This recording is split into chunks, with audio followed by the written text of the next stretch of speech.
Olá! No vídeo de hoje, nós vamos falar sobre a química do pão, o que faz o pão crescer e qual o processo químico que está envolvido. Para isso, nós precisamos pensar: como é feito o pão que consumimos no dia a dia? O processo básico de panificação constitui-se em 3: mistura, fermentação e a terceira fase é o assamento. A primeira fase, dita como mistura, é a fase do processamento do pão e outros produtos que vão levar a essa panificação, e tem como objetivo a mistura de todos os ingredientes da formulação e o amassamento até um ponto considerado ideal. Esse amassamento deve ser observado pela pessoa que vai produzir o pão, especificamente por o padeiro ou pela pessoa que o fará em casa. Devemos deixar o pão no ponto certo para passar para a segunda fase. A segunda etapa, a fermentação, é uma etapa de descanso da massa após sofrer os impactos mecânicos das etapas anteriores, ou seja, o amassamento.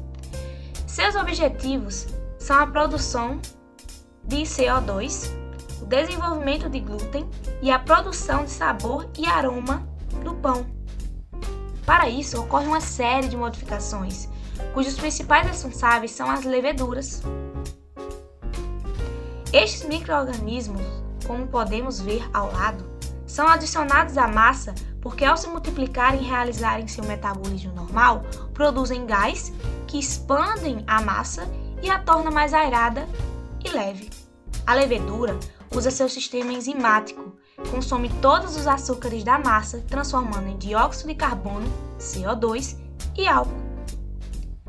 Na terceira etapa, a massa sofre uma transformação radical em suas características, através da ação do calor, apresentando-se ao final como um produto muito agradável, de aroma e de um paladar muito bom. Ocorrem mudanças de ordem física e química. As principais mudanças são a desnaturação proteica e a inativação enzimática, produção de cor, de aroma e um processo básico de caramelização. Todos os compostos responsáveis pelo aroma se formam durante o assamento, na região da crosta, e depois penetram no miolo, ficando nele solubilizados e podendo ser liberados pelo reaquecimento do pão. Embora a formação de todos esses compostos ocorra no forneamento, não se pode obter um pão bom sem um aroma e sem uma adequada fermentação. Vamos conhecer os tipos de fermentação?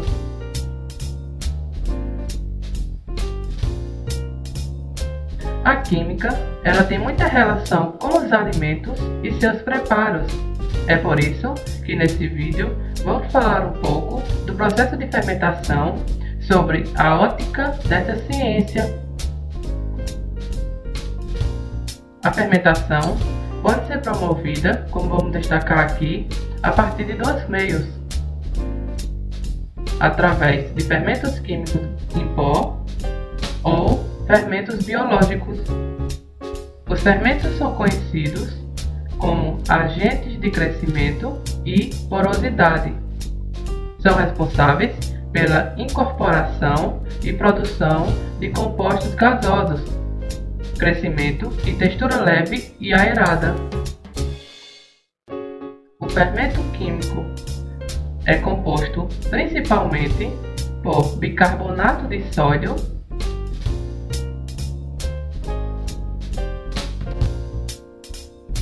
além de outros sais ácidos, como podemos ver neste rótulo de um fermento químico em pó.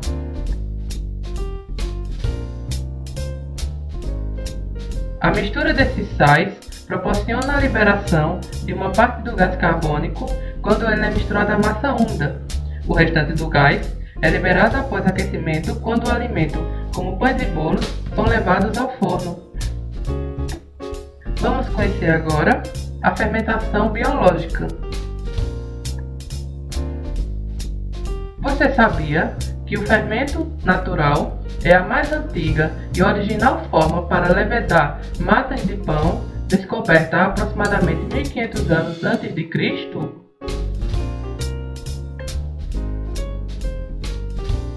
No processo de fermentação, o fator fundamental é o metabolismo de uma classe de fungos, as leveduras ou fermentos que geram gases.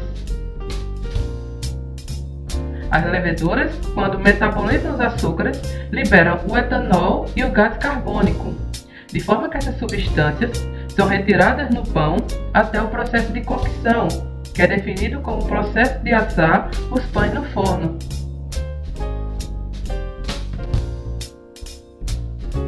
Quando se há alta disponibilidade de glicose livre e na presença de oxigênios, as leveduras respiram consumindo açúcares simples e produzem assim dióxido de carbono gasoso e água, responsáveis pelas bolhas de gás que levam à textura fofa de massa. A farinha é um importante ingrediente no preparo de pães, pois ela possui o glúten. Vamos conhecer melhor. O trigo presente na farinha tem algumas proteínas, como a gliadina e a glutenina. As gliadinas são as principais responsáveis pelo controle do volume do pão. As gluteninas respondem pelos tempos de mistura e de desenvolvimento da massa. Durante o processo de mistura da massa, as proteínas insolúveis do trigo hidratam-se e formam o glúten, como podemos ver na figura a seguir.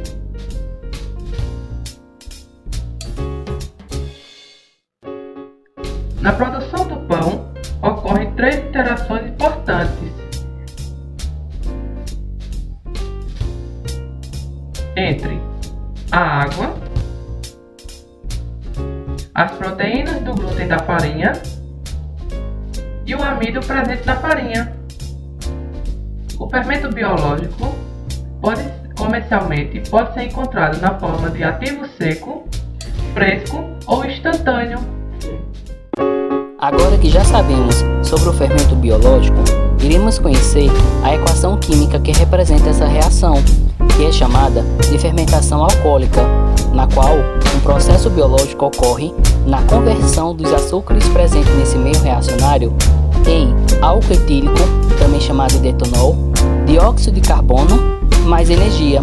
Na equação química abaixo, podemos observar as espécies presentes nesse meio reacionário: a glicose, presente nos carboidratos do trigo, leveduras, que é um reagente importante para que esse processo ocorra, e os produtos finais dessa reação.